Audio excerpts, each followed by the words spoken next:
Okay, well, you go ahead and intro since we're live on the Touchdowns and Tangents show. You started off by dropping the B word already. I pressed it before you did it. With your, usual misogynistic tone, but whatever.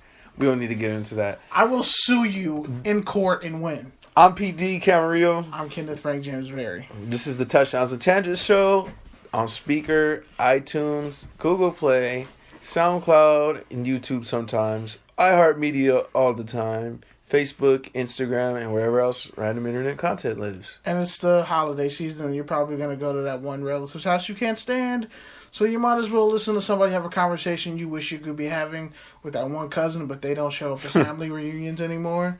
So you're stuck by yourself at the kiddie table.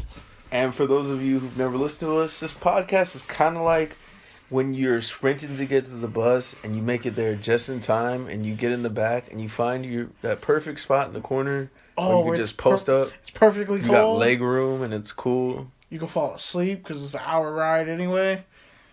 Yeah, it's kind of like that. Just a little. Unless you're on the 210, that shit is scary and dangerous. You might die. Just a little piece of home in otherwise hectic surroundings. Unless you're on the 210. Wow, that was deep. Unless you're on the 210, then you might die. I'm pathetic. I just said my own metaphor was deep. Yeah. You just pause. You're trash. And you're barefoot. Like, it's even worse. Anyways, so yeah, that's pretty much what this show is. Banter, tangents, slanderous attempts at humor, but humorous nonetheless.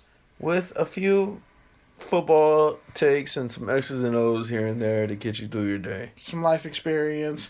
And just, something to keep you occupied while the world is burning. Especially, since... Wow, no pun intended to California. It's not like we just had a bunch of fires. Well, that wasn't a bad It's 100% contained now. The skirball fire. Skirt. Sorry. Wow, you just keep it going, huh? Couldn't help it. I couldn't help it. Yeah. Alright, so... I feel happier than I should about saying that. So let's jump right into it. I know we talked about this a lot in the pre-show, so let's just kind of talk about it a little bit. So we all know the whole media predator thing, whatever, outbreak. People are being outed left and right for sexual predation and tomfoolery. And now we're seeing it trickle down into NFL media. ESPN, NFL Network suspended a bunch of people. Which, by the way... John Buccigross got suspended. Which, by the way, ESPN did K-Dub real dirt. Just all of a sudden He got suspended?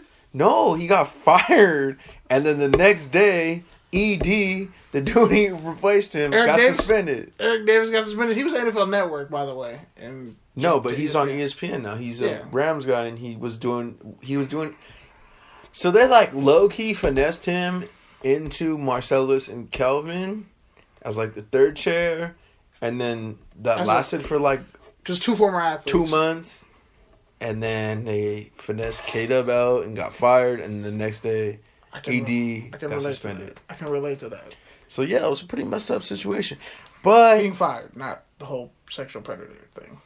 So, my guess is you think we're going to keep saying this and NFL media from pro athletes? You said this a while ago. You said journalists are really disturbed, messed up people in their own kind of way, and that everybody had a calling to do this for whatever reason who really care about it. They end up doing it. And, the hashtag party like a journalist was created, honestly, by, I think, a bunch of weirdos and nerds and bitches. I've never said party like a journalist. I never have. That's never so corny said that.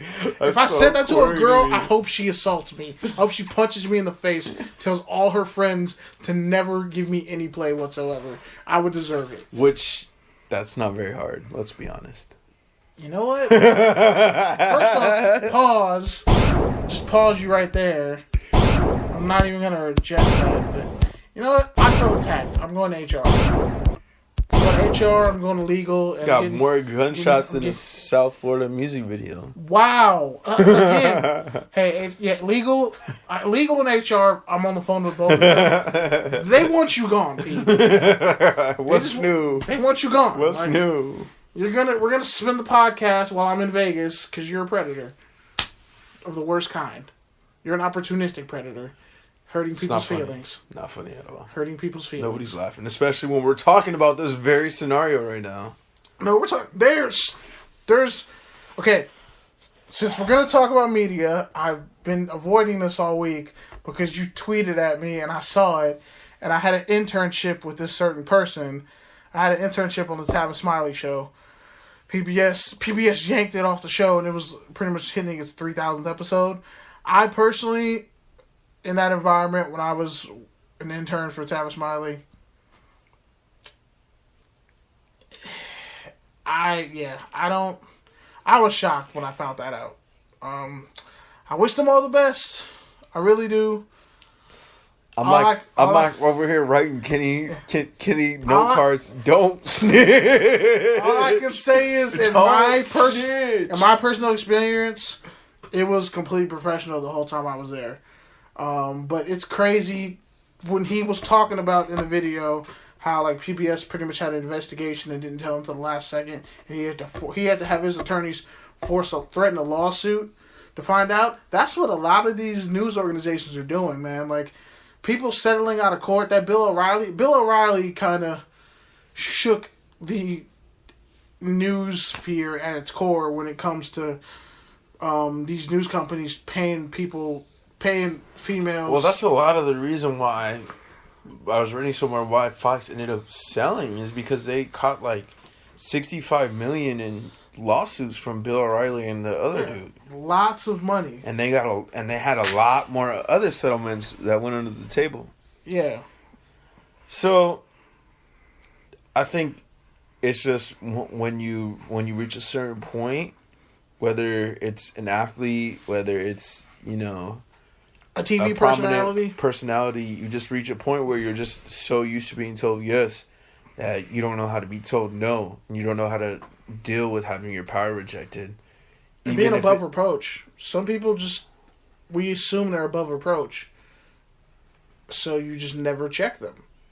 What's his face? Matt Lauer has a button in his office that locks the door, and no one but him knows that.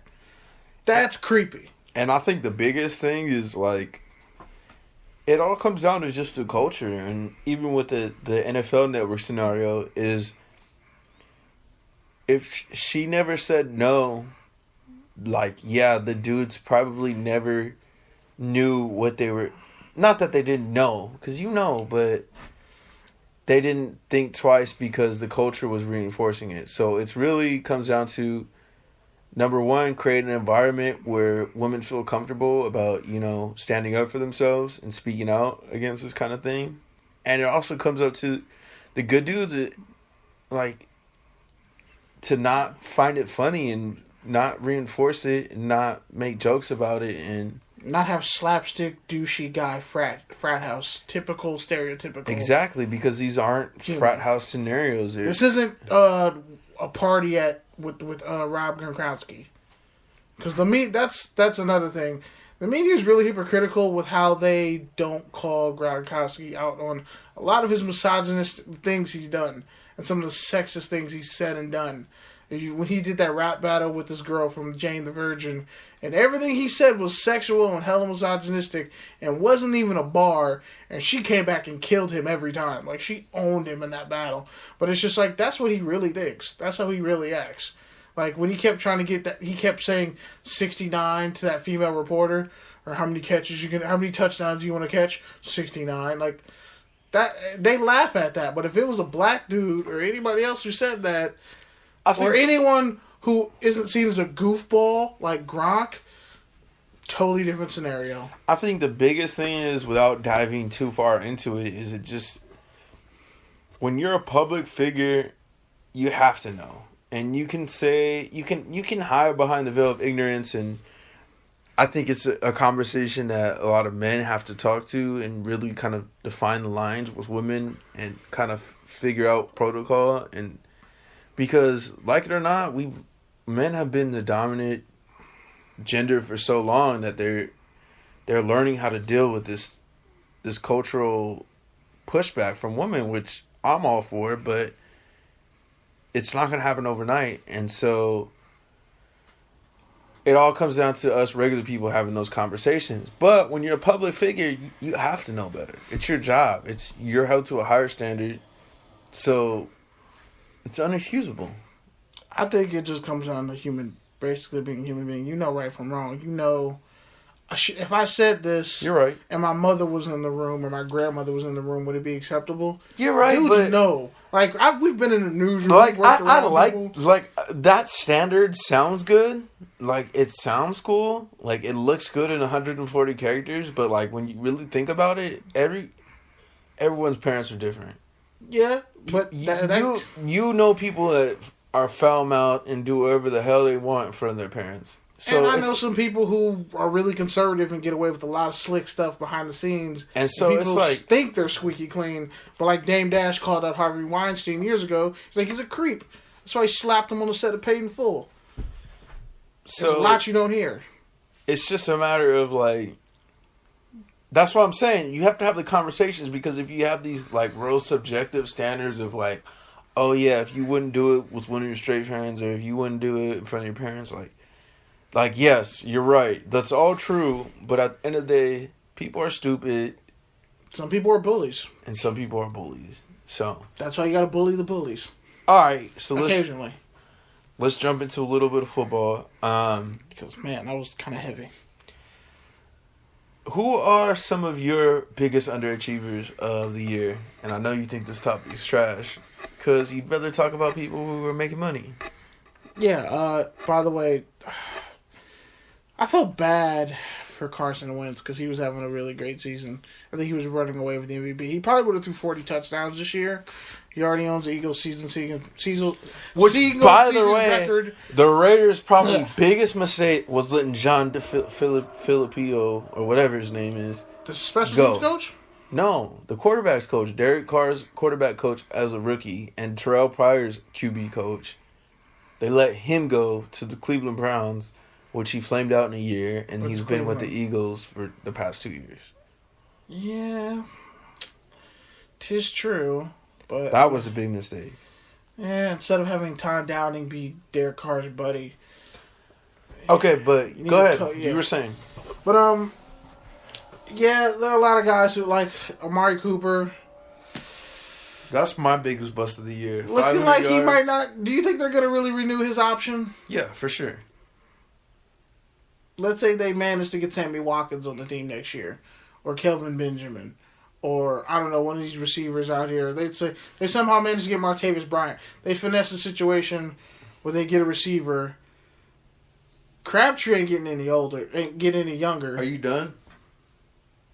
I don't know, man. He's costing himself a lot. Amari Cooper's had 2 back-to-back 1,000-yard receivers. This year, himself a lot of money. This year, he cost himself a lot of money, yes. But that's what, as you've alluded to, he has another year option. So he has another 2 years to really earn his big payday, right? Cordell Patterson's earning his money. Seth Robbins, not so much. He's earning his $3 million salary, but he's not a number 1 or number 2 receiver either. He's the perfect number 3. And I think he proved that these past couple of weeks because, yes, he's made a couple catches here and there, but he hasn't been consistent anywhere near coming out of Tennessee. No one expected him to be. No, I know but he's a playmaker. He is a playmaker. You're talking to short of Percy Harvin. You're talking to the number 1 Cordell Patterson fan here. Like you didn't watch him play at Tennessee. Did you watch him play at Tennessee? No. Can I finish? Because you never watched. I'm one of the only people that really applauded the move. The day it happened, when the Raiders brought him in, I applauded it. I got killed on it. On Twitter. I kind of killed you a little bit for it. But it was justifiable because I was like, Seth Roberts caught like 8 touchdowns last year.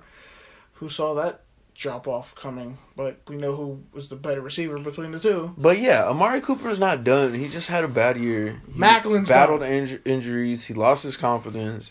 So you really just have to hope that him and Carr can work together. They yanked him because he was really hurt in that Chiefs game with the bad ankle. Well, he's a tough guy, so I give him props for that. But also, Jeremy Macklin's done. All the Baltimore wide receivers are done, except maybe Mike Wallace. All of them are done. Perriman's done.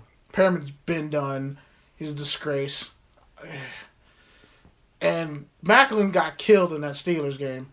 He got hit. I was like, Did Mike Mitchell, does he have like a personal vendetta